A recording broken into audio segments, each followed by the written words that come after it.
ነገ ሚካኤል ነው። እንደው እስቲ ለማሳሰብ ያህል ሚካኤል ስጋ በልቷል።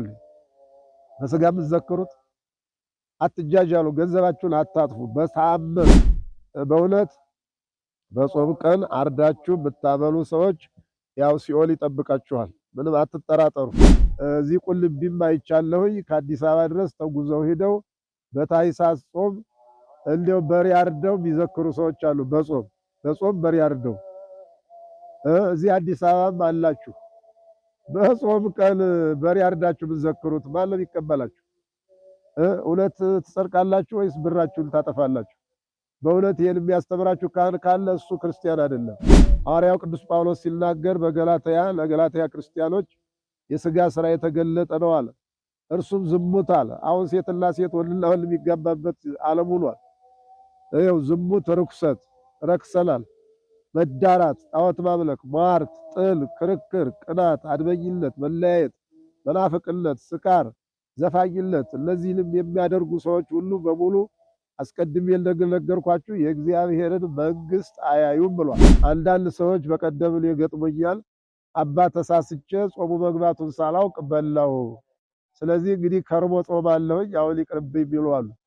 እንዴ ለምን ተብሎ? እናንተም ኦርቶዶክስ ሆናችሁ ማተባ ስራችሁ መስቀል ስጋ ቤቱ አጠገብ ስዕል ስላችሁ የክርስቲያን ስጋ ቤት እያላችሁ በማይፈቀር ጾም በማይፈቀር ቀን ስጋ የምትሸጡ ጭምር ነፍስ አባት እያላችሁ ክርስቲያን ሆናችሁ አስቡበት። በጣም ኃጢአት ነው። በሰባቱ አጽዋማት ስጋ የሚበላ ወተት የሚጠጣ የማይፈቀር ነገር የሚያደርግ ሁሉ የተወገዘ ነው። ስለዚህ ወንድሞቼ በዓለም ሁሉ ያላችሁ ይሄ ፋሽን መስሏችሁ ሃይማኖታችሁን ያቃለላችሁ በብዙ ችግር ውስጥ ትወርቃላችሁ። አንዳንድ ቤተክርስቲያን እንደው ተዘጋጅቶ ግማሹ ስጋ እየበላ ግማሹ ደግሞ ጾም ሰባቱን አጽዋማት የማይጾም ሰው ኦርቶዶክስ አይደለም። መጀመሪያ ጾሙን የጀመረም ተሳስቶ እስካሁን በልቶ ያልጀመረም ዛሬ ብትጀምሩ ዋጋው ነው። ጾሙን ልትጀምሩ ለማሳሰብ ወዳለሁ። በስመ አብ ወወልድ ወመንፈስ ቅዱስ አሐዱ አምላክ። ጾም ትፌውስ ቁስለ ነፍስ ወታጸምም ኩሎ ፍትወታተ ዘሥጋ ትብሔሮሙ ለወራዙት ጽሙና። የተወደዳችሁ በኢትዮጵያ ኦርቶዶክስ ተዋሕዶ ቤተክርስቲያን ስር ያላችሁ በዓለም የምትኖሩ በአውሮፓ፣ በአፍሪካ፣ በአረብ ዓለም ያላችሁ በኢትዮጵያም ያላችሁ አንድ መልእክት ማስተላለፍ እፈልጋለሁ ግዴታ ስለሆነ እንግዲህ እግዚአብሔር ፈቅዶ በ318ቱ ሊቃውንት ተደንግጎ ሰባቱ አጽዋማት በፍትሐ ነገሥት ተወስኖ ሰባቱ አጽዋማት እንድንጾም አንድ ክርስቲያን ከተወለደ 7 ዓመት ሲሆነው እነዚህን አጽዋማት እንዲጾም ተደንግጓል፣ ግዴታም ነው። እነዚህን አጽዋማት ለምሳሌ መጀመሪያ የነቢያት ጾም፣ ቀጥሎ የነነዌ ጾም፣ ቀጥሎ የጌታችን ጾም፣ ቀጥሎ ደግሞ የሐዋርያት ጾም፣ ቀጥሎ ደግሞ ገሃዱ አለ፣ እንደገና ዓርብ ሮብ አለ፣ ፍልሰታ አለች፣ ደግሞ የፈቃድ ጾም የእመቤታችን ጾም አለ፣ የጽጌ ጾም ማለት ነው። በእነዚህ ሁሉ አንድ ክርስቲያን የተጻፈለትን የመፈጸም ግዴታ አለበት። ምክንያቱም አሁን አንደኛ ኢትብሉ ስጋ ዘእንበለ ዓሣ ይላል። ኢትብሉ ስጋ ዘእንበለ ዓሣ ማለት በጾም ቀን ስጋ አትብሉ ዓሣም ሳይቀር ነው። ያ በጎጃም ክፍለ ሀገር ከየንታ ተስፋ ከነየንታ ያሬድ የተማርነው ይሄ ነው። እንበለ ሲፈታ ሳሁኖ ነው የሚፈታው እንጂ ዓሣ ሳይቀር ነው እንጂ የሚለው ዓሣን ብሉ አይልም። የመጀመሪያው ዓሣ የሚበሉ ብዙ ሰዎች አሉ። ዓሣ ይበላም በጾም ከዓሣ በላይም ደግሞ ሰውነትን የሚያለመልም ፕሮቲን ያለው የለምና። ምክንያቱም ጾም ማለት ስጋን ለመጉዳት ነው፣ ሰውነትን ለማድከም ነው። ፍትወታተ ዘሥጋ የስጋ ፍላጎታቸውን የወጣቶቹን ያስወግዳል ያስተካክላል ይላልና በእውነት በቁልቢም ሲሄድ በአንዳንድ ቦታዎችም ሲሄድ በአዲስ አበባ ጭምር በህዳር ጾም በሰኔ ጾም የማይገባ ነገር ሲደረግ እናያለን። አሁን በየከተማው ብትሄዱ ስጋ ቤቶች ተከፍተዋል። ሰው ገብቶ እየበላ ነው። ለመሆኑ ክርስቲያን ሁለት አይነት ክርስቲያን አለ እንዴ? አንገታችን ላይ ማተብ አስረን፣ አንገታችን ላይ መስቀል አስረን ጾም እየሻርን ስጋ እየበላን ይሄው መቅሰፍቱ በዛ፣ መከራው በዛ። በእውነት የሚናገር ሰው ጠፍቶ አይደለም፣ የሚሰማ ሰው ጠፍቶ ነው። እንደው በሁለተኛ ደረጃ እንኳን አደረሳችሁ። ነገ ቅዱስ ሚካኤል የአፎመያ በዓል ነው፣ የለባህራን በዓል ነው። ትልቅ ተአምር የተሰራበት አፎመያን ከዲያብሎስ እግዚአብሔር ያዳነበት፣ የባህራን ደግሞ የሞት ደብዳቤ ተቀየረበት ብዙ ታሪክ አለው። የዚህ ታላቅ በዓል ከዋዜማው ጀምራችሁ ታቦቱን አንግሳችሁ ወደ ቤታችሁ ስትገቡ ግን ስጋ የምትበሉ ሰዎች አላችሁ። እንደውም አንዳንድ ቤተክርስቲያን እንደው ተዘጋጅቶ ግማሹ ስጋ እየበላ ግማሹ ደግሞ ጾም የማያስገድፍ ይበላልና ሁለት አይነት ክርስቲያን የለም። ሁለት አይነት ሃይማኖት የለም። አንዲት ተዋህዶ ነው ያለችው። አንዲት የኢትዮጵያ ኦርቶዶክስ ነው ያለችው። ሰባቱን አጽዋማት የማይጾም ሰው ኦርቶዶክስ አይደለም። በጾም ስጋ መብላት፣ በጾም እኮ መጠጥ አይጠጣም። በጾም እኮ ቡና ዘያሰክር ወዘኢያሰክር የሚያሰክርም ሆነ የማያሰክር ስጋን የሚገነባ ሁሉ አይፈቀድም። ስለዚህ ወንድሞቼ በዓለም ሁሉ ያላችሁ ይሄ ፋሽን መስሏችሁ ሃይማኖታችሁን ያቃለላችሁ በብዙ ችግር ውስጥ ትወርቃላችሁ።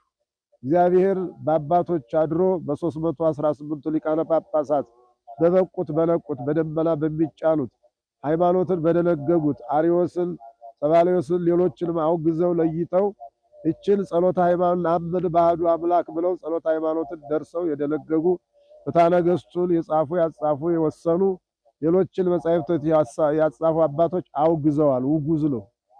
በሰባቱ አጽዋማት ስጋ የሚበላ ወተት የሚጠጣ የማይፈቀር ነገር የሚያደርግ ሁሉ የተወገዘ ነው።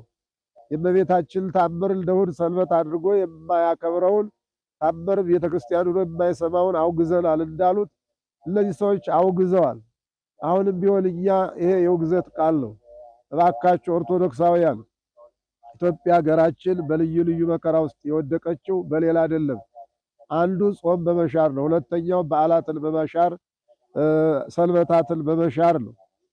እባካችሁ ከዘረኝነት ወጣችሁ ከልዩ ልዩ ነገር ወጣችሁ ጾሙን ጾማችሁ እችን ሀገር የሚያስፈልጋት ነገር እንዲሟላላት በእውነት እንዴት ነው በቅድስት ቤተክርስቲያን ዙሪያ ስጋ እየተሸጠ እንደው አንድ ነገር ላስታውሳችሁ ማዝንበት ቦታ ነበር። እዚህ አራዳ ጊዮርጊስ አካባቢ በጣም ፊት ለፊት ብዙ ስጋ ቤቶች ነበሩ። እግዚአብሔር ተቀይሞ ግን አሁን የሉም፣ ፈርሰዋል። ይሄ እግዚአብሔር ጣት ያለበት ይመስለኛል። እናንተም ኦርቶዶክስ ሆናችሁ ማተባ ስራችሁ መስቀል ስጋ ቤቱ አጠገብ ስዕል ስላችሁ የክርስቲያን ስጋ ቤት እያላችሁ በማይፈቀር ጾም በማይፈቀር ቀን ስጋ የምትሸጡ ጭምር ነፍስ አባት እያላችሁ ክርስቲያን ሆናችሁ አስቡበት። በጣም ኃጢአት ነው። በእውነት ይሄን በመናገሬ ልታዝኑብኝ ትችላላችሁ፣ ግን የክርስቲያን ግዴታ ነው። የኔ ብቻ ሳይሆን ማንኛውም የኢትዮጵያ ኦርቶዶክስ ተዋሕዶ ቤተክርስቲያን እምነት ተከታይ የሆነ ሁሉ ጾም ከተሻረ በዓላት ከተሻሩ እንዴት ነው እግዚአብሔር የሚሰማን? እንዴት ነው ጸሎታችን የሚያርግ? ከወገብ በላይ ምንድነው የሚባል ነገር አለ። በእውነት ነው የምላችሁ። ብዙ ሰዎች አላችሁ ጧት ቤተክርስቲያን ማታ ጠንቋይ ቤት የምትሄዱ ጠንቋይ የምትፈሩ። በእውነት ጠንቋይ አይፈራም፣ እግዚአብሔር ብቻ ነው የሚፈራው። ጾሙ ያለ እግዚአብሔር ነው። ጾሙ ያጾመን እግዚአብሔር ነው። ሙሴን 40 ቀንና 40 ሌሊት እስኪያስቡ የታኅሳስ ጾም ማለት 40 ቀንና 40 ሌሊት ሙሴና ኢያሱ በኮሬብ ተራራ በደብረ ሲና ሆነው ሳይበሉ ሳይጠጡ ነው የሚለው ከእግዚአብሔር ጋር እየተነጋገሩ ጽላቱን ተረክበው 10 ትእዛዛትን ተረክበው የመጡት በጾም ነው። በጾም ነው ስራ የሚሰራው፣ በጾም ነው ብዙ ነገር የሚሆነው። ስለዚህ ብዙዎቻችን ሲቸግረን ቤተክርስቲያን እንመጣለን፣ ዘወር በለን ግን ሃይማኖታችን ክደን አቃለን። በእውነት ነው የምለው ቢቆጠር ኢትዮጵያ ምድር ላይ እንኳን አውሮፓ አይደለም እንኳን አፍሪካ አይደለም እንኳን በአረቡ ዓለም አይደለም ኢትዮጵያ ምድር ላይ በጣም እጅግ ብዙ ሰዎች ዓርብ ሮብ ሳይቀር ስጋ የሚሸጥበት ሆቴል አይቻለሁ። ዓርብ ሮብ ስጋ ተሰርቶ አርብሮ የሚበሉ ሰዎች አይቻሉ። ስለዚህ ኃጢአት ነው፣ ውግዘት ነው። ብዙ መከራ ይገጥማችኋል። አሁን በየጸበሉ የምትንከራተቱት እንደዚህ በየሐኪም ቤቱ የምትንከራተቱት አንዱና ዋናው ትልቁ ሰባቱ አጽዋማትን ሽረናል። ጾሙ ስለተሻረ በዓላቱ ስለተሻረ አሁን ማን ነው ሰንበት የሚያከብር? ሰንበት እኮ አርቡሃ ሳይቀር ይቀዳል። በእውነት ብዙ ስራ የሚሰራው በሰንበት ሆኗል። አሁን ኦቨርታይም እየተባለ ቻይና ያመጣችው ጣጣ መሬት ሲቆፈር ግብገር ሲሰራ ፎቅ ሲሰራ ነው የሚውለውና የኢትዮጵያ ኦርቶዶክስ ተዋሕዶ ቤተክርስቲያንን ሕጓን ካላከበርነ መቅሰፍቱ ይቀጥላል። ጦርነቱም እንደዛው። አሁን ይኸው ሰኔ 11 ቀን ነው። እኔ ዛሬ 40 ዓመት አዲስ አበባ ስመጣ በደርግ ጊዜ ከየካቲት ጀምሮ ክረምት ነበረ። ለምን ይመስላችኋል? አሁን እንደዚህ የሆነው ጾም ተሽሮ፣ በዓል ተሽሮ፣ ሕግ ተሽሮ፣ ፍቅር ጠፍቶ፣ አንድነት ጠፍቶ ተለያይተን ሐዋርያው ቅዱስ ጳውሎስ ሲናገር በገላትያ ለገላትያ ክርስቲያኖች የሥጋ ሥራ የተገለጠ ነው አለ። እርሱም ዝሙት አለ። አሁን ሴትና ሴት ወንድና ወንድ የሚጋባበት ዓለም ሆኗል። ይኸው ዝሙት፣ ርኩሰት፣ ረክሰናል። መዳራት፣ ጣዖት ማምለክ፣ ሟርት፣ ጥል፣ ክርክር፣ ቅናት፣ አድመኝነት፣ መለያየት፣ መናፍቅነት፣ ስካር፣ ዘፋኝነት እነዚህንም የሚያደርጉ ሰዎች ሁሉ በሙሉ አስቀድሜ እንደነገርኳችሁ የእግዚአብሔርን መንግሥት አያዩም ብሏል። ምናልባት ሐዋርያው ቅዱስ ጳውሎስ በሥጋ አይደለም የተናገረው፣ በመንፈስ ቅዱስ ምሪት ነው። መንፈስ ቅዱስ አናግሮት ነው። ቅዱስ ጴጥሮስ ሲናገር እነዚህን መጻሕፍቶች ይላል ቅዱሳን ሰዎች በመንፈስ ቅዱስ እየተመሩ ጻፉት ይላልና ያልተፈቀደ ነገር የምታረጉ፣ ያልተፈቀደ ነገር የምትሸጡ፣ ባልተፈቀደ ቀን የምታዘጋጁ፣ ጠላ የሚጠምቀውም ጠላ የሚጠጣውም ኃጢአቱ እኩል ነው። እንዲሁም ጠላ ወዮላቸው ወይን ጠጅ ለሚቀላቅሉ ይላልና እናንተ በዚህ በጾም አርዳችሁ በጾም አሳርዳችሁ ቄራም ቢሆን የምታበሉ፣ የምታጠጡ፣ የምትሸጡ፣ የምትለውጡ በረከታችሁ ይወሰዳል፣ ጤናችሁ ይቃወሳል፣ ሰላማችሁ ይጠፋል። እዚህ ቁልቢም አይቻለሁኝ ከአዲስ አበባ ድረስ ተጉዘው ሄደው በታኅሳስ ጾም እንደው በሬ አርደው የሚዘክሩ ሰዎች አሉ። በጾም በሬ አርደው እዚህ አዲስ አበባም አላችሁ። በጾም ቀን በሬ አርዳችሁ የምትዘክሩት ማን ነው የሚቀበላችሁ? እውነት ትጸድቃላችሁ ወይስ ብራችሁን ታጠፋላችሁ? በእውነት ይሄን የሚያስተምራችሁ ካህን ካለ እሱ ክርስቲያን አይደለም። ስለዚህ በተአምር በጾም ቀን በስጋ ተሰርቶ በሬ ታርዶ ፍየል ታርዶ በግ ታርዶ ዝክር አይዘከርም። ዝክር የተጀመረው በውሃ ነው። ወዛስተ ጽዋ አማይ ቆሪር አማን ይሃጉል ሴቶ ለምሳሌ እውነት እላችኋለሁ ዘተወክፈ ነብይ በስመ ነብይ አስመ ነብይ ይነስ ወዘተወክፈ ጻድቅ በስመ ጻድቅ አስመ ጻድቅ ይነስ። ነብዩን በነብዩ ስም የተቀበለ የነብዩን ዋጋ ያገኛል ማለት አቡነ ተክለ ሃይማኖት እኮ ጾም ሽረው አይደለም ያገኙት ዋጋ፣ ጾም አሽረውም አይደለም። እናንተ አሁን በማን ስም ልትዘክሩ ነው? ነገ ሚካኤል ነው። እንደው እስቲ ለማሳሰብ ያህል ሚካኤል ስጋ በልቷል። በስጋ የምትዘክሩት አትጃጃሉ፣ ገንዘባችሁን አታጥፉ። በተአምር በጾም ቀን የሚዘከረው ጾም በማያስገድፍ ነገር ነው። ያቅማቸዋል። በውሃ ነው የተጀመረው። በውሃ አቅም አለን ካላችሁ ደግሞ እንደው በጾም እንደው ቢራ እያጠጣችሁ እያሰከራችሁ እንደው ድራፍቱን እንደው እያወረዳችሁ ሰውን ሰካራ ብታረጉ ሲዘክሩ እንደው አይናቸው የፈረጠ እግራቸው የተቆረጠ ሲደክሙ ያደሩ ካህናት በአግባቡ ጾም አሽራችሁ። እኔ ልንገራችሁ፣ እኔ ወደ አዲስ አበባ ፊት መጥቼ ቆይቼ ተመልሼ ሄጄ በ85 ተመልሼ ስመጣ እዚህ ብስራተ ገብርኤል በኃይሌት ዋዜማ ቁመና አድረን በኃይሌት ቁመና አድረን ድግስ አለላል ይል ተባለ። አሁን ይሄርንና እዛ ሰፈር 2 ወረፋ አያለሁ። ምንድነው የወረፋው ስላቸው አንዱ ስጋ የሚበላ ነው አለ፣ አንዱ ደግሞ ስጋ የማይበላ ነው። እንዴት ስጋ ተሰርቶ ሰው ማሳሳት እኮ ሰው እኮ ይሳሳታል፣ ይጓጓል እኮ። እኔ አሁን እዚህ ቁልቢ ያየሁትን ልንገራችሁ። እዚህ የታኅሳስ ጾም እዛ ሀገር ሄጄ ነበርና በታኅሳስ ጾም በሬ ታርዶ ተዘጋጅቷልና ሙስሊሞች ጓጉተው ይበላሉ። እዛ ስጋው ላይ አያችሁ፣ እነዚህ ሙስሊሞች ናቸው። በበለጋው ደግሞ ሮብ ነበር። ማስቀዩ የታረደው በሬ ሮብም ደግሞ ሙስሊም ክርስቲያኑ አንድ ላይ ቁጭ ብሎ ሲበላዩ ለምን ባይታረድ እኮ ማን ይበላዋል? ማን ጾም ይሽራል? ሙስሊሞቹም ያለ ሃይማኖታቸው ትልቅ ኃጢአት ነው እየሰራችሁ ያላችሁት። በእውነት በጾም ቀን አርዳችሁ ብታበሉ ሰዎች ያው ሲኦል ይጠብቃችኋል። ምንም አትጠራጠሩ። ብራችሁም ይከስራል። አይሸወድም እግዚአብሔር። እንዲህ ይላል ማንም ሰው ማለት ነው እግዚአብሔር አይዘበትበትም። ሰው የዘራውን ያንኑ ያጭዳል አለ ጳውሎስ። ስለዚህ ተጠንቀቁ፣ አስቡበት። ዋናው ጾም እንዲሻር የሚደረገው ሌላ የጸሎት ቤት አይሰራም። በየመንገዱ ሆቴል ነው የሚከፈተው። ረጃጅም ፎቆች ሁላ ቢታዩ አሁን ሆቴል ናቸው አብዛኛዎቹ። ግን ጾም መሻሪያ፣ መደለሻ፣ መጨፈሪያ፣ ሃይማኖት ማጥፊያ ወንድና ወንድ ራቁቱን የጨለማ ክለብ ተፈጥሮ ሲጨፍር የሚያድረው ስለበላ ስለጠጣ ነው። ያልበላ ያልጠጣ ሰው እንደዛ ያደርግምና አደራ በሰማይ ስጋ አርዳችሁ በሬ አርዳችሁ ብትዘክሩ ከሰራችሁ። እንዳትከስሩ አደራችሁን ይቅርባችሁ። በሬ አይታረድም በጾም። አሁን ያለንበት የሰኔ ጾም ነው፣ ያው የሐዋርያት ጾም ነው። በጣም አባቶቻችን ሐዋርያት ጾሙ እስከ ሐምሌ 5 ድረስ ምንም ሳይቀምሱ ምንም ሳይበሉ ነው የጾሙት። በጣም አጥብቀው አከረው መንፈስ ቅዱስ በእነሱ ላይ ስራ ሊሰራ።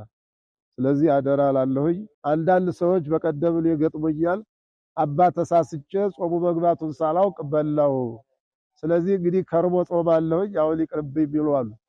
እንዴ ለምን ተብሎ ገሃድ እኮ የተሰራው ላልጾሙ ሰዎች ነው ማለት እነዚህ የተው ሰዎች ማለት ነው። አሁን ከዛሬ ጀምሮ ጾሙን መጀመር ትችላላችሁ። ያቋረጣችሁ ሳታውቁ በልታችሁ ወይም ሳስታችሁ ወይም ደክማችሁ እንግዲህ አይፈረድባችሁም። 50 ቀን ነው የበላችሁት። መቼም መብላት መከራ ነው፣ መጾም ደግሞ ያጠነክራል። 50 ቀን ሙሉ ስትበሉ ስትጠጡ ስትጨፍሩ ሰንብታችሁ ወደ ጾም መግባት አቅቷችሁ ጾመ ድህነቱን እንኳን የከበዳችሁ ሰው ትኖራላችሁ። ዛሬ መጀመር ትችላላችሁ። አሁን ከተናገርኩበት ካያችሁበት ሰዓት ጀምራችሁ ጾሙን ብትጀምሩ ገና 11 ቀን ነው እንግዲህ እንትን ያለው ጾሙ የገባው በሁለት ነው ትደርሳላችሁ። እግዚአብሔር ያንድ ቀኑን ይይዛልና ጾሙን እንደገና ጀምሩ። ጾም የሻራችሁ ሰዎች ካላችሁ ችግር የለውም። በመጀመሪያው ቀን ባትጀምሩም ዛሬ ብትጀምሩም እግዚአብሔር ይቀበላል። ምክንያቱም መጽሐፍ ቅዱስ ላይ እንደተጻፈው አንድ ባለሀብት አንድ ባለጸጋ ይላል ሰራተኞችን ለመቅጠር ጧት 12 ሰዓት ጀምሮ ወጣ ይላል። በአንድ ሰዓት ያገኛቸውን በአንድ ዲናር ተዋውሎ ይዟቸው ገባ። በ3 ሰዓት ደግሞ ሄዶ አሁንም ይዟቸው ገባ። በ6 ሰዓትም አመጣቸው፣ በ9 ሰዓትም አመጣቸው፣ በ11 ሰዓትም አመጣቸው። ክፍያው ግን አንድ ነው። የ11 ሰዓቱም ጧት 1 ሰዓት የገባውም እኩል ነው። የእግዚአብሔር መንግስት ነው እንግዲህ ምሳሌ ነው። የእግዚአብሔር መንግስት መጀመሪያ ጾሙን የጀመረም ተሳስቶ እስካሁን በልቶ ያልጀመረም ዛሬ ብትጀምሩ ዋጋው አንድ ነው። ጾሙን ልትጀምሩ ለማሳሰብ ወዳለሁ። ልታስቡበት ማሳሰቢያ ልናገር ወዳለሁ። እኔ አንድ ተራ ሰው ነኝ። እንግዲህ ያለሁበት ብታዩት ይሄ ባህር የከብት መጠጫ አይደለም። ጥር 23 ቀን እግዚአብሔር ፈቅዶ በኔ በማርያው አድሮ ጥር 23 ቀን ከጧቱ 3 ሰዓት ድረስ ተቆፍሮ ጧት የጸበል ፈልቆ ነው የአቡነ ሐራ ድንግል እዚህ ገደራ አማኑኤል ጣፎ አደባባይ የሚገኘው። በቲክቶክ ብዙ ጊዜ አስተላልፍ ያለው ለሌላ አይደለም፣ እንድትድኑ ነው። ከልዩ ልዩ በሽታ እንድትድኑ ይሄ ጸበል ፈልቆላችኋል። እዚህ ጸበል አጠገቡ ነው የምናገረው። በእግዚአብሔር ፊቱኝ አልዋሽም። ክርስቲያን 7ቱን አጽዋማት እንዲጾም ተወግዟል። ውግዘት ነው። የወገዙ አባቶች ናቸው። እኔ አስታውሳለሁ በልጅነቴ የራሴን ታሪክ ለማውራት አይደለም። በዚህ በሰሜን ወሎ ላሊበላ ዙሪያ መቄት የሚባል አካባቢ ማታ ዘመዶቼ 7 ዓመቱ ሞልቷል ጌትነቴ እያሉ ሲያወሩ ሰማሁ። ጧት ወተት ይዘው ሲሮጡ እኔ ስሮጥ እነሱ ሲሮጡ ወተቱ ተደፍቶ አለቀ። ስሮጥ የነበረው ምንድነው 7 ዓመት ሞልቷል ብላችሁኛል፣ ከ7 ዓመት በኋላ ጾማለሁ እንጂ አልጠጣም ወተት አልበላም ብዬ። በእውነት በገጠሩ በጣም ሃይማኖታችንን እናከብር ነበር፣ በጣም ሃይማኖታችንን እንከተል ነበር።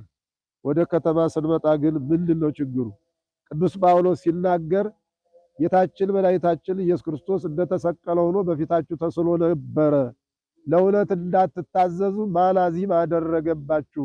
ይሄን ማወቅ ፈልጋለሁ አለ። እኔም ማወቅ ፈልጋለሁ። የዘመኑ እንግዲህ የቀበሮ ባህታዊ ነኝ። አይዟችሁ አትቸገሩ፣ የፈለገውን ስድብ ስደውኝ የሚገባኝ ሰው ነኝ። ሳይገባኝ በእነ ተክለ ሃይማኖት ስራ ውስጥ ገብቻለሁ፣ በቅዱሳኑ ፊት ስራ ውስጥ ገብቻለሁ። ግን እኔ ተናገርኩ እንጂ እንዲህ ነኝ አላልኩ። የመናገር ግን ስጦታ ለ50 ዓመት እንድናገር ይኸው አሁን ጉሮሮዬ ተዘግቶ ድምጼ አይሰማም እንድናገር የፈቀደ እግዚአብሔር ነው። እኔ ከዓለም ነው የመጣሁት። እኔ ቤተሰብ ያለው ሰው ነኝ። እኔ አዲስ አበባ ሰው ነኝ አውቃለሁ። የቦሌ መድኃኔዓለም አገልጋይም ነበርኩኝ። ብዙ ከብቶች አረባ ነበረ። እግዚአብሔር ፈቅዶ ግን በ97 አካባቢ እግዚአብሔር ነካኝ። ከቦሌ መድኃኔዓለም ከስራ ያወጣኝ ለሌላ አይደለም። ሙት ላነሳ ለምጽ ላነጻ ሳይሆን ተናገር ተብዬ ነው። ምክንያቱም እግዚአብሔር ኢሳይያስ እንዲህ አለው፣ አብዝተህ ጩህ፣ ድምፅህንም እንደ መለከት አንሳ፣ ለሕዝቤ መተላለፋቸውን ለስራ ለያዕቆብ ቤት ኃጢአታቸውን ተናገር ብሏል። እኔም እናገራለሁ፣ ኃጢአት እናገራለሁ። ኃጢአት ሀገር ያጠፋል። ኃጢአት መንግስት ያጸናል። ኃጢአት ቤተክርስቲያንን ይበትናል። አሁን በየሄዳችሁበት ሰይፍ የሚጠብቃችሁ መከራ የሚጠብቃችሁ በየሄዳችሁበት ክዳችኋል። ሶማሌ ድረስ ሄዳችሁ የዚያን ሀገር ባህል ተከተላችሁ አጽዋማትን ሽራችኋል። ወለጋ ድረስ አሶሳ ድረስ ሄዳችሁ ግጥም አድርጋችሁ በልታችኋል። አሁን መከራው ሲመጣ ትንጫጫላችሁ። አሁንም መከራው የሚመለሰው ስርዓተ ቤተክርስቲያን ስትከበር ነው። ተዋህዶ ስትከበር ነው። እች እንቁ የሆነች ቤተክርስቲያን፣ እች ታላቅ ቤተክርስቲያን በሰሞን ይገርማችኋል። እዚያ ቤዛዊት ማርያም ለለያ ብሬ እንግዲህ የሞከርኩት እዛ ሄጄ ነበርና እንዳጋጣሚ አንድ ቦታ ጀምረን ነበር። አቡነ ሀብተ ማርያምን ገዳም እስካሁን ሳናየው እስካሁን ሳናስበው እግዚአብሔር ፈቅዶ ግን በ2017 ሰኔ 8 ቀን እዛ ምን የመሰለ ገዳም ውስጥ ታቦቱን አስገብተናል። ዛሬም እዛ ነው ያረፈርኩት። እዛ በሚዲያ አስተላልፍ ተብዬ ቦታውን አስተዋውቅ ተብዬ እዛ ነበርኩኝና በእውነት ኢትዮጵያ ኦርቶዶክስ ተዋህዶ ኢየሱስ ክርስቶስ እስኪመጣ በአረቡ ምድር፣ በአፍሪካ ምድር፣ በአውሮፓ ምድር፣ በኢትዮጵያ ምድር ጌታችን መድኃኒታችን ኢየሱስ ክርስቶስ በተሰቀለ ሰዓት ዑራኤል መልአክ በጽዋ ብርሃን ደሙን ተቀብሎ በወርቅ መነሳንስ ዓለም ላይ ረጭቶታል። ስለዚህ እንደውም አረብ ሀገር ለኢየሩሳሌም ትቀርባለች። እስካሁን ቤተክርስቲያን የሌለባት ሀገር ወደፊት ይኖራታል። ክርስቶስ ይመጣ ዘንድ ደሙ የፈሰሰበት ሁሉ ቤተክርስቲያን ይሰራል። እንግዲህ በዚህም ወርደን በዚህ በ49 ማዞሪያ በታች የወሳይን አለት ነው ልደታ ማርያም ታቦቱ የገባው። ገና ይገባል። ገና በየሀገሩ ታቦት ይሰራል። ቤተክርስቲያን ይሰራል። ቤተክርስቲያኗ ደግሞ ከተሰራይ በኋላ አትፈርስም። እስከ መቼ? ኢየሱስ ክርስቶስ እስኪመጣ ዓለም እስክትፈርስ ድረስ። በእውነት ይሄን ኦርቶዶክስ መሆን መታደል ነው። የኦርቶዶክስ ተከታይ ሆነን ሕጉን ሽረን አይሆንምና አደራ በሰማይ እስካሁን ያልጾማችሁ እንድትጾሙ፣ እስካሁን የጾማችሁ እንድትበረቱ በእግዚአብሔር ስም አሳስባችኋለሁ። የአባቶቻችን አምላክ ኢትዮጵያን ይባርክ። ያለባትን ሁሉ ችግሯን፣ የጦርነቱን ሁሉ ወሬ ያጥፋልን። የኑሮ ውድነቱን ያስተካክልልን። ሕዝብንና መንግስትን አንድ ያድርግልን። ወስብሐት ለእግዚአብሔር ወለወላዲቱ ድንግል ወለመስቀሉ ክቡር ይትአኮት ወይሰባ ስሙ ለእግዚአብሔር። እንግዲህ ሰርክ ሚዲያ ይባላል። ይሄን ሚዲያ እያችሁ እንድትደግፉ ሸር እንድታረጉ ወንድማችን እንግዲህ በዘንዶ 10 በዓታም በሚዲያ ሲያገለግል የኖረው ሲባረክ፣ አሁንም ደግሞ በገጠር ቤተክርስቲያኖችን እያሰራ ይገኛል። እኔም እዚህ ባህር ዛፍ ስር ሁኜ የአማኑኤል ገዳም ሌሎችንም የሚካኤልን እንደ ማስታወቂያ ነገር ሰርቻለሁ። በእውነት የረዳችሁ እግዚአብሔር ይርዳችሁ፣ ያልረዳችሁ ደግሞ ገጠሩን እርዱ። የኛ የከተማው ጸሎት ሳይሆን ይችን ሀገር የሚያኖራት በገጠር ያሉት 7ቱ አጽዋማትን አንድ ቀን ከተወለዱ ያልሻሩ ሰንበታትን የሚያከብሩ አርፏ የሚቀዱ የተባረኩ ሕዝብ ያለባት ሀገር ናትና የገጠር ቤተክርስቲያኖችን እያገዛችሁ እየሰራችሁ ካህናቱ የሚሰደደው ደሞዝ ሲያጣ ቤተክርስቲያን የሚሰራለት ሲያጣ ነውና ካህናት አባቶቻችንም በዛው ሊጸልዩ አዲስ አበባ መጥተው እንዳይበላሹ፣ አውሮፓ ገብተው እንዳይበላሹ እዛው ሀገር ነው የሚሻለውና እንደው በኢትዮጵያ ያላችሁ የገጠሩን በተወለዳችሁበት እየተወለዳችሁበት እየሄዳችሁ እየላካችሁ ቤተክርስቲያንን አድሱ፣ የፈረሰውን ስሩ፣ የተጀመረውን ጨርሱ። እንደዛ ሲሆን ነው እግዚአብሔር ደስ የሚለውና ይሄን ላሳስበው እወዳለሁኝ። በተረፈ ይሄ አቡነ ሐራ ጸበል ነው እንግዲህ እውር እየበራ ነው፣ ለምጽ እየነጻ ነው፣ ድውያን እየተፈወሱ ነው። በአቡነ ሐራ ስም ይሄንን እምነቱን ጭቃውን እየተቀቡ ጸበሉን እየጠጡ ንፍሮ ውሃውን እየጠጡ እየዳኑ ነው። መጣችሁ እንድድኑ አሳስባለሁ። ይበቃኛል። ወስብሐት ለእግዚአብሔር። በስመ አብ ወወልድ ወመንፈስ ቅዱስ አሐዱ አምላክ አሜን። እዚች ቤተክርስቲያን ነው የምንኖረው። ከዚች ቤተክርስቲያን ነው እያያችኋት ነው። ስለዚህ እንግዲህ ውስጧን ገብታችሁ ብታዩት በጣም የምታሳዝን ናት። በጣም ድሃ ቤተክርስቲያን ይኸው ጽላቱ ከውስጥ ገብታችሁ ብታዩት የሚያሳዝን ጉዳይ ነው ያለው። ክፍተት ራሱ ክፍት በክፍት ነው ያለው እና ግን ለማገልገል ወጥቶ ለመግባት እንደተገለጸው ሁሉ ወጥቶ ለመግባት ራሱ በጣም ስቃይ ነው ያለው። ታቦት የሚኖረው እዚህ ነው። እንግዲህ የእግዚአብሔር ሕግ ከሆነ የዚህ የታቦት መኖሪያ ይህ ከሆነ እንግዲህ አስቡት። እርዱን እባካችሁ፣ ስለ ቅዱስ ሚካኤል አሁንም እርዱን እባካችሁ። ከዚህ ደካምነት አውጡን፣ ወደ ደህና ቤተ ክርስቲያን ተቀይረን እንዲያው ይህን ታቦት ደህና ቤት እናግባው እባካችሁ። እርዱን፣ ስለ ቅዱስ ሚካኤል ስለ እግዚአብሔር እርዱን። እኛ የምንለው ያው ትንሽ አሳስ በኩራታችሁን መባችሁን ለእግዚአብሔር ለቅዱስ ሚካኤል ብላችሁ እኛን ብትደግፉ። በጣም ያለንበት ሰዓት ያለንበት ጊዜ አቅማተን የምንበላው እንኳ አተን በጣም አደጋ ላይ ነው ያለን እና ጽላቱ ያለበት ቦታ ደግሞ እያፈሰብን እኛ ለማገልገልና ወተን ለመግባት በጣም ራሱ ከባድ ነው ያለው። አሁን ህዝቡም ጥቂት ሆነ፣ ቤተክርስቲያኑም ያው ተበቅጦ ኖረ። አሁን የምለው ስለ ቅዱስ ሚካኤል ተራዱነ ነው። ስሩት። የመድኃኔዓለም ቤት ነው፣ የቅዱስ ሚካኤል ቤት ነው። ስሩልን፣ ልመና ነው። ስሩልን ምንል እንጂ እኛ የምናውቀው ነገር የለም። ስለ ቅዱስ ሚካኤል እርዱነ ነው። ለቅዱስ ሚካኤል እርዱን ነው። ሚካኤል ወዳጆች ሳሩ ያለበስነበትና የተረፈውን ከበፊት አሮጌ ቤተክርስቲያን ፈርሶ ያለበስነው ይሄ ቆርቆሮ ለምንድን ነው ብቱ ያው ይሄ አሁን እንዳይፈርስ አቅም ስናገኝ ማህበረሰቡ ጠቅላላ ገበሬ ነው የሚተዳደረው በግብርና ስለሆነ ግብርናው ደግሞ ያለው ነገር አሁን የለም። ለተከታታይ ዓመታት ድርቅ ነበረ። ህዝቡ የሚበላው በመንግስት የተረዳ ስለሆነ ለዛ አሁን አቅም ሲገኝ ይሰራል ተብሎ ነው። አሁን በመሀል ይሄው እንዲህ ብሎ በጋብታውን ቆማለኝ 3 አመት ሆኖታል። እንደዚህ ብሎ ካለ አቅም ሲገኝ ይሰራል ተብሎ ነው። ያው ስለዚህ የባካችሁ እርዱን፣ ስለ ቅዱስ ሚካኤል እያያችሁት ነው። ሌላው ስናየው ለሲሚንቶ ይሰራል። እኛ ግን እንኳን ሲሚንቶ አፈር ራሱ አፈር እያጠረን አፈር ለማጋዝ ያለው ህብረተሰብ ደካማ ስለሆነና አገሩም ደግሞ ያው በድርቅ የተጎዳ ስለሆነ ድርቅ ህብረተሰቡንስ መንግስት መቼም እየደገፈ እንደያለ ይዞታል። ቤተክርስቲያን ግን የሚያስፈልጋታታ ያው እዚህ ትኖራለሽ። አሁን 6 አመት በድቁና ሳገለግል ምንም ደሞዝ አግኝቼ አላውቅም።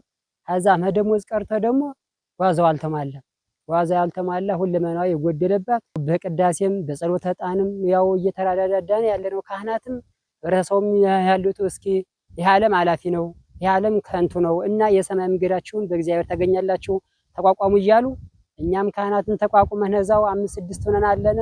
ህብረተሰቡም ደግሞ ደካማ ሽማግሌ ሆኖ ያው በጸሎት በዛ ያላችሁን ብትረዱን ስለ ቅዱስ ሚካኤል የላችሁን በጸሎት አስቡን ያወርዱን ነው የኛ ልመና። ጓዛችን ሁሉ ከፍትና ቤተክርስቲያናችን በክረምት ጭቃው በበጋ ደግሞ ያው አወራው። አሁን ጽላቱ ያለበት ቦታ አወራ ነው። እንኳን ዛሬ የግለሰብ ቤት እኮ ተሻሽሎ በተማመቀው ጊዜ ቤተክርስቲያን ግን ያለሽው ያው አረባሽ ጎጆ ሳርናት ለመግባት አንተ ግባ አንተ ወጣ ነው እንጂ 5 ካህናት እኮ ያው ሞልተራ ገባ እያለሽ ያው በችግር ላይ እንዳለሽ ለዓለም ታሳውቁልን። እንደናንተ ያሉት ደግሞ ያው ቢደግፉን ነው። አሁንም ጭማሬ ስለ ቅዱስ ሚካኤል እያለን እንማጸን እንለምናለን። እግዚአብሔር ይረዳቸዋል፣ እኛም ብትረዱን